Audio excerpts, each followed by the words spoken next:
মহানবী হযরত মুহাম্মদ সাল্লাল্লাহু আলাইহি ইসলাম এক হাদিসে বলেন, খোরাসান থেকে একদল সৈন্য কালো পতাকা হাতে উঠে আসবে। কেউ তাদের থামাতে পারবে না যতক্ষণ না তারা বাইতুল মুকাদ্দাসে সেই পতাকা উত্তোলন করে। এই হাদিসের ব্যাখ্যায় বলা হয়, খোরাসান যা বর্তমানে ইরান, আফগানিস্তান এবং তুর্কমেনিস্তানের কিছু অংশ নিয়ে গঠিত, সেই অঞ্চল থেকেই মুসলিম বাহিনী উঠে আসবে। হাদিস অনুযায়ী তারা আল আকসা মসজিদ, বর্তমানে বাইতুল মুকাদ্দাস, বিজয় করে সেখানে বাইতুল মুকাদ্দাস ইসরায়েলের নিয়ন্ত্রণে। 1980 সালে জেরুজালেম আইন পাশ করে ইসরায়েল এই শহরকে তাদের রাজধানী হিসাবে ঘোষণা করে। যদিও জাতিসংঘ নিরাপত্তা পরিষদ এই দাবিকে প্রত্যাখ্যান করেছে, তবুও বাস্তবে জেরুজালেম এবং আল আকসা মসজিদের নিয়ন্ত্রণ এখনো ইসরায়েলিদের কাছে রয়েছে।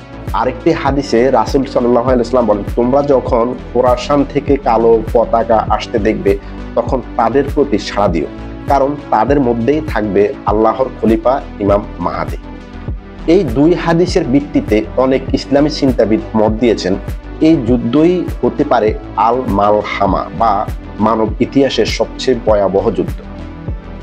একই সঙ্গে এটি কিয়ামতের আগমনের বড় আলামত হিসেবে গণ্য হবে এবং ইমাম মাহাদির নেতৃত্বে একটি নতুন ইসলামিক খিলাফত প্রতিষ্ঠার পথ খুলে যেতে পারে। বর্তমান প্রেক্ষাপটে 13ই জুন শুরু হওয়া ইসরায়েলের অপারেশন রাইজিং লায়ন নামের সামরিক অভিযানে ইরানের সেনা কর্মকর্তা, পরমাণু বিজ্ঞানী, সাংবাদিক ও সাধারণ মানুষের প্রাণহানি ঘটে। জবাবে ইরানও পাল্টা মিসাইল হামলা চালায়। বর্তমানে প্রায় প্রতিদিনই দুই দেশ মিসাইল বিনিময় করছে।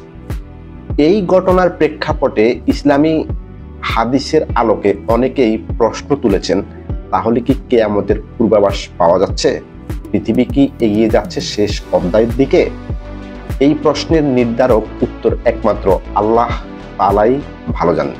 তবে বর্তমান পরিস্থিতি মুসলিম বিশ্বে উদ্বেগের পাশাপাশি ধর্মীয় ব্যাখ্যা ও ভবিষ্যদ্বাণী নিয়ে নতুন করে ভাবনার দরজা খুলে দিয়েছে। আল্লাহ হাফেজ, ভালো থাকবেন সবাই।